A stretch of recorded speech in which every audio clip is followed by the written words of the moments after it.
Hello everyone, welcome back to my YouTube channel. आणि आज आपण चाललेलो आहे अहिल्यानगर जिल्ह्यातील विळद येथील खोपेश्वर महादेव मंदिरामध्ये, जे अतिशय प्राचीन आणि जागृत देवस्थान आहे. आणि येथील शिवपिंड स्वयंभू असल्याचे सांगितले जाते. आणि हे जे मंदिर आहे आर्मी एरियामध्ये असल्यामुळे येथे कंपल्सरी तुम्हाला 3 गोष्टी पाळाव्या लागतील. म्हणजे इथे जर यायचं असेल तर तुम्हाला हेल्मेट कंपल्सरी आणावंच लागेल. आणि ट्रिपल सीट अलाउड नाही आहे. तुम्ही 2 जण जाऊ शकता आणि प्रत्येकाकडे हेल्मेट असेल तरच ते आपल्याला गाडीवरती जाऊ देतात. आणि आम्ही 3 जण होतो सोबत, त्यामुळे आम्ही सुद्धा पायी चाललोय. तर चला, तुम्हाला पूर्ण मंदिर दाखवणारच आहे. तो खूप जास्त इंटरेस्टिंग होणार आहे, त्यामुळे व्हिडिओला लाईक शेअर करा. आणि चॅनलवरती नवीन असाल तर चॅनलला सबस्क्राईब नक्की करा.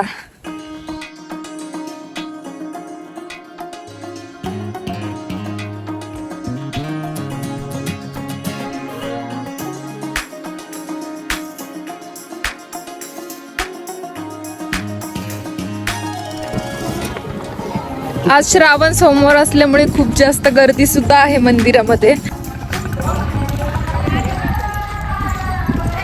आणि तुम्ही बाजूचा परिसर बघू शकता, खूप सुंदर वाटतो, निसर्गरम्य एकदम. आणि तुम्हाला माहितीये का की हे असं महादेवाचं मंदिर आहे जिथे स्वतः महादेव आल्याचं सांगितलं जातं. एवढंच नाही तर या मंदिराबाहेर तुम्हाला फक्त नंदी नाही तर सिंह सुद्धा पाहायला मिळतो. आणि या मंदिरामध्ये एक नाही तर 2 शिवलिंग आहेत. नगर पासून फक्त 15 किलोमीटर अंतरावर निसर्गरम्य वातावरणात वसलेलं मंदिर म्हणजे खोपेश्वर शिवालय. गर्भगिरी पर्वतावर गोरक्षनाथांचे मंदिर आहे. एका आख्यायिकेनुसार गोरक्षनाथाने भंडारा ठेवला असता त्यांनी सर्व देवदेवतांना आमंत्रित केले. तेव्हा महादेव संपूर्ण कुटुंबासोबत येथे आले होते. निजामशाहीच्या काळात या मंदिराची पडझड झाली, तेव्हा या मंदिराच्या भक्कम दगडांचा वापर चांदबिबी महाल बांधण्यासाठी करण्यात आला असं सांगितलं जातं. 1972 मध्ये जगदीश खंडेलवाल यांनी छोटंसं मंदिर बांधलं. पुन्हा 2011 मध्ये गावकऱ्यांनी मिळून मंदिराचा जीर्णोद्धार केला. या शिवालयात 2 शिवलिंग आहेत, एक शंकर भगवानाचं आणि दुसरं पार्वती मातेचं. हे सुंदर मंदिर आर्मी एरियामध्ये आहे. मंदिराच्या 4ही बाजूंचा परिसर सुगरणीच्या खोप्यासारखा आहे, म्हणूनच या मंदिराला खोपेश्वर शिवालय असे नाव देण्यात आले. श्रावण महिन्यात मंदिराची शोभा निराळीच असते.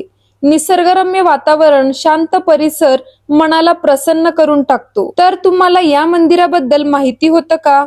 कमेंट करून नक्की कळवा. अशाच नवनवीन व्हिडिओ बघण्यासाठी चॅनलला सबस्क्राईब नक्की करा. आणि आज श्रावण सोमवार होता, त्या निमित्ताने मी सुद्धा येथे आले होते दर्शनासाठी. आणि श्रावण सोमवार असल्यामुळे येथे खूप जास्त गर्दी होती.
आणि बरेच भाविक भक्त पायी दिंडी घेऊन सुद्धा येत असतात, त्यामुळे छोटे मोठे दिंड्या सुद्धा इथे आल्या होत्या आणि मी सुद्धा त्यांच्या दिंडीत सहभागी झाले, त्यांच्यासोबत फुगडी वगैरे पण खेळले. मला तर खूप छान वाटलं.